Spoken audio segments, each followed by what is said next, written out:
So Bernie Sanders decided to take out the flamethrower and aim it at Manchin and Sinema. So this is from Aaron Rupar here. This is a clip from Meet the Press. Let's see what Bernie said. Okay, everything you said there was being addressed in Build Back Better. Okay, it wasn't as big as you wanted it. It was too big for some. But why do we have nothing? Right, that is the head scratcher here. Understand you don't have it all. Is it a head scratcher? Is that a head scratcher to you, Chuck Todd? You have oatmeal for brains. Why don't we have this, bro? I don't understand. What? Well, why don't you look at what happened? And then you would know. Or did you look at what happened and the conventional wisdom is clouding your judgment so massively that you couldn't state the obvious? Why is it zero? Why is there nothing? And by the way, the implication of what Chuck Todd says there, and I should be clear, is that Bernie was purity testing. That's the implication, because they always blame the left for anything. So it's like, well, why do we get nothing? Is it because maybe you're too much of a purist and you couldn't get everything? And so it's your fault? That's the implication. That's the implication of what he says here, because that's always who they blame. Well, it should not be a head scratcher. You got two members of the Senate, Senator Manchin and Senator Sinema, who have sabotaged what the president has been fighting. That's a strong word, sabotaged. He's such a goofball. He's such a goofball, and he's so politically correct. Are you accusing your fellow senators of sabotaging Build Back Better? That's a strong word. Where's my fainting couch? Look at his face. Look at this smug face. He thinks he checkmated him by saying that. What a joke. Well, you helped me out with a better word here. You got 48 members of the Senate who wanted to go forward with an agenda that helped working families, that was prepared to take on the wealthy and the powerful. You got a president who wanted to do that. You had two people who prevented us from doing that. You have a better word than sabotage? That's fine, but I think that is the right word.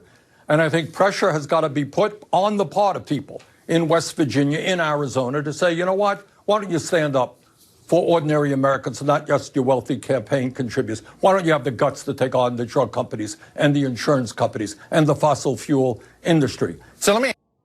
Okay, now, Bernie did not do a rally in West Virginia. The one time he did something in West Virginia, he wrote an op-ed basically calling out Manchin and saying, here's why everybody should support these policies and Build Back Better. And Manchin flipped out behind the scenes, according to reporting. He was pissed. But you know why he was pissed? Because that strategy would work. That strategy would raise awareness among West Virginians about what this guy is actually doing. Because at the same time, the polls in West Virginia show they all support Build Back Better. It's overwhelming. Even a majority of Republicans support Build Back Better in West Virginia. They also don't really know the specifics and the ins and outs, and they don't really know that Joe Manchin is the problem, and he's the one who killed it along with Sinema. So Bernie was trying to raise awareness about that, and Manchin got touchy. He got super touchy. So what should have happened when we crossed that bridge is Joe Biden and Bernie Sanders and every well-meaning Democrat on this issue should have done a rally in West Virginia, and they should have called out Joe Manchin. And they should have said, look, he's lying to you. He says, I'm a West Virginia Democrat. You know who the real West Virginia Democrat is? Everybody on this stage. Why? Because I support the things that West Virginians support. I support the extended child tax credit. I support elder care. I support universal pre-K. I support free college. I support lowering prescription drug prices. I support lowering the Medicare age. List everything. Say, he's against this, he's against this, he's against this. Why? Why is Joe Manchin against this? Well, let's see who he's raising money from. Oh, would you look at that? It's billionaires. It's oligarchs. It's the oil industry. It's Republican big money operatives who are now funneling record amounts of money to him because they love the fact that he's killing Build Back Better and threatening to kill Build Back Better. If the backslapping behind the scenes and the carrot approach wasn't going to work, well, then you use the stick. That's just common sense. But they didn't. They didn't do it. So it's Manchin's fault. It's Sinema's fault. They're corrupt goons and they sold out. But the pressure should have came from everybody else to bear on them. And if you really care about these things in a serious way, you have no choice but to act like that. You have no choice but to call a meeting with Manchin and threaten to, sick Merrick Garland, who's the attorney general, on his daughter and his wife, who are on the record as committing crimes. They have emails for Joe Manchin's daughter talking about price gouging when it comes to Big Pharma. So there were moves, but they weren't used. And it's just amazing. This shows you how terrible mainstream media is. That Chuck Todd can't even bring himself to say, yeah, they sabotaged Build Back Better. It's open that they sabotaged Build Back Better. It's not even a question. It's obvious. Anybody who knows the basic facts of how it unfolded, by the end of it, it's almost like Joe Biden handed Joe Manchin a pen and said, look, you write whatever bill you want and we'll pass it. And even then we didn't get anything. Why? Because he doesn't want anything. He got the thing that he actually wanted, which the corporations wanted, which was the traditional infrastructure bill, which was watered down. It was weak. It had a lot of corporate giveaways in it. And originally, the left tied it to Build Back Better, said you only get one if you get the other. And then people like Pramila Jayapal and Ro Khanna, they backed off of that. They voted for the traditional infrastructure bill. And there were only like 6 Democrats who stood by the original deal, and they were proven correct. They said, look, if you pass the traditional infrastructure bill, he's not going to vote for Build Back Better. And that's exactly what happened. And none of Democratic leadership said, you know what, you guys were right. You guys were right about that, and we were wrong. And so they're just going to keep making the same mistakes, which leads you to believe, is it really a mistake? Are these really mistakes? Or are they fine with how this unfolded? I don't think Bernie's fine with how it unfolded, but he didn't use every tool available to him. But at least now he's calling a spade a spade. At least now he's being honest and saying, yeah, they sabotaged it. It's obvious they sabotaged it.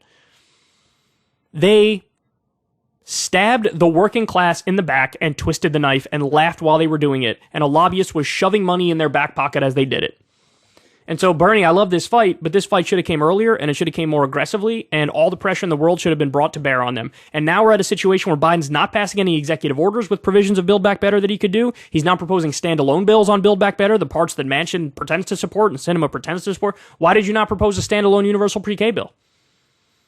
He says he's in favor of it, so why didn't you propose a standalone universal pre-K bill, Joe Biden? So you got it. I'm so frustrated with all of them. Bernie's the one who says the things that are right most of the time, but even he lacks the kind of fight that I think is necessary. But look, make no mistake about it. There is a hierarchy of blame here. Number 1 on that list, it's tied, Manchin and Sinema.